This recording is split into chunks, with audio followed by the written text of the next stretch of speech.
Assalamualaikum warahmatullahi wabarakatuh. Selamat pagi anak-anak, selamat berjumpa kembali dalam pembelajaran matematika secara daring bersama saya Pak Samuryadi.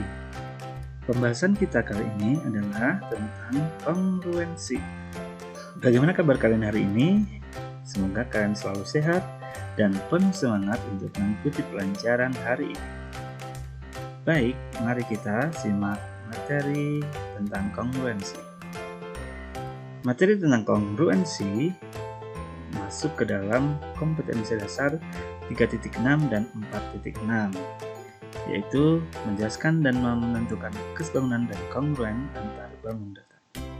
Tujuan pembelajaran kita hari ini adalah diharapkan setelah mengikuti pembelajaran dan mempelajari materi, kalian dapat menentukan dan menjelaskan kongruenan bangun datar dan segitiga. Ya, apa itu kongruen? Dua bangun datar yang kongruen yaitu jika kedua bangun datar tersebut memiliki bentuk dan ukuran yang sama. Di sini berarti bahwa sudut-sudut yang bersesuaian sama besar dan sisi-sisi yang bersesuaian sama panjang. Contoh pada bangun berikut. Pada persegi ABCD dan PQRS, keduanya adalah saling kongruen, di mana sudut A sama dengan sudut P, sudut B sama dengan sudut Q, sudut C sama dengan sudut R, dan sudut D sama dengan sudut S. Selain itu, sisi AB sama panjang dengan sisi PQ, sisi BC sama panjang dengan sisi QR, dan sisi CD sama dengan sisi RS, dan sisi DA sama dengan panjang sisi SP. Jadi, kedua bangun itu kongruen. Beri contoh selanjutnya, trapesium ABCD kongruen dengan trapesium PQRS.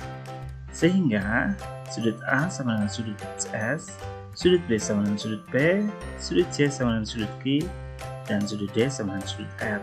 Selain itu, panjang AB sama dengan panjang SP, panjang BC sama dengan panjang PQ, panjang CD sama dengan panjang PR, dan panjang DA sama dengan panjang RS.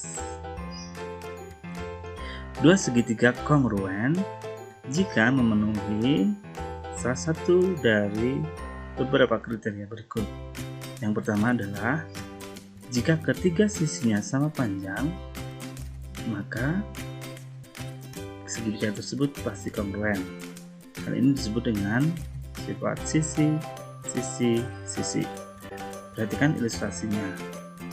Nah, jika sisi alasnya ini sama panjang, kemudian sisi yang berikutnya sama panjang juga, dan yang ketiga juga sama panjang, maka ketiga-tiga sisinya sama panjang berarti bisa dipastikan bahwa segitiga tersebut kongruen.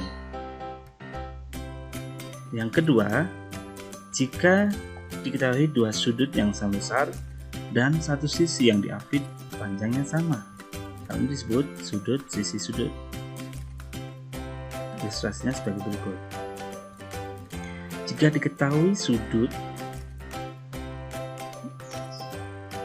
ada dua yang sama besar, kemudian satu sisi yang diapit sama panjang, maka kedua segitiga itu bisa dipastikan kongruen, ya. Nah, yang ketiga adalah dua buah sisi sama panjang dan satu sudut apit sama besar. Jadi, jika ada dua segitiga kemudian diketahui ada dua sisi yang sama panjang, misalnya ini dengan ini sama, kemudian ini dengan ini sama panjang, kemudian sudut yang diapit oleh kedua sisi itu sama besarnya, ya, maka kedua segitiga itu bisa dipastikan kongruen. Nah, jadi tanpa kita mengetahui secara detail berapa ukuran-ukuran masing-masing, asal memenuhi dari salah satu ketiga kriteria itu, kita bisa memastikan bahwa segitiga akan kongruen. Nah, contoh soal. Segitiga ABC kongruen dengan segitiga KLM. Berapakah panjang KM? Ya, Panjang KM adalah 7. Dari manakah 7? 7 kita bisa melihat dari sifat ini bahwa KM berada di depan sudut yang ditandai lingkar. Berarti akan sama dengan ini ya, 7. Oke. Contoh yang kedua. Segitiga ABC kongruen dengan segitiga PQR, maka pasangan sudut yang sama besar adalah, ya, kita bisa lihat yang pertama sudut A akan sama besar dengan sudut, ya, akan sama dengan sudut P, ya. Sudut A berada di depan ini, berarti P. Kemudian sudut B diapit berarti sama dengan sudut Q, sehingga yang ketiga sudut C sama dengan sudut R. Baik, contoh yang ketiga. Diketahui ABC dan KLM dengan AB sama dengan LM, BC sama dengan KL, AC sama dengan KM. Pasangan sudut yang sama besar adalah, ya, dari gambar sudah nampak jelas bahwa sudut A sama dengan sudut M, sudut B sama dengan sudut L, dan sudut C sama dengan sudut K. Nah, bagaimana dengan beberapa contoh soal yang sudah disajikan? Apakah kalian sudah lebih memahami tentang kongruensi? Nah, sebelum kita akhiri, mari kita simpulkan bersama tentang materi kongruen kita pada hari ini, yaitu bahwa dua buah bangun datar dikatakan kongruen jika kedua bangun datar tersebut memiliki bentuk dan ukuran yang sama. Hal ini berarti bahwa sudut-sudut yang bersesuaian sama besar dan sisi-sisi yang bersesuaian sama panjang.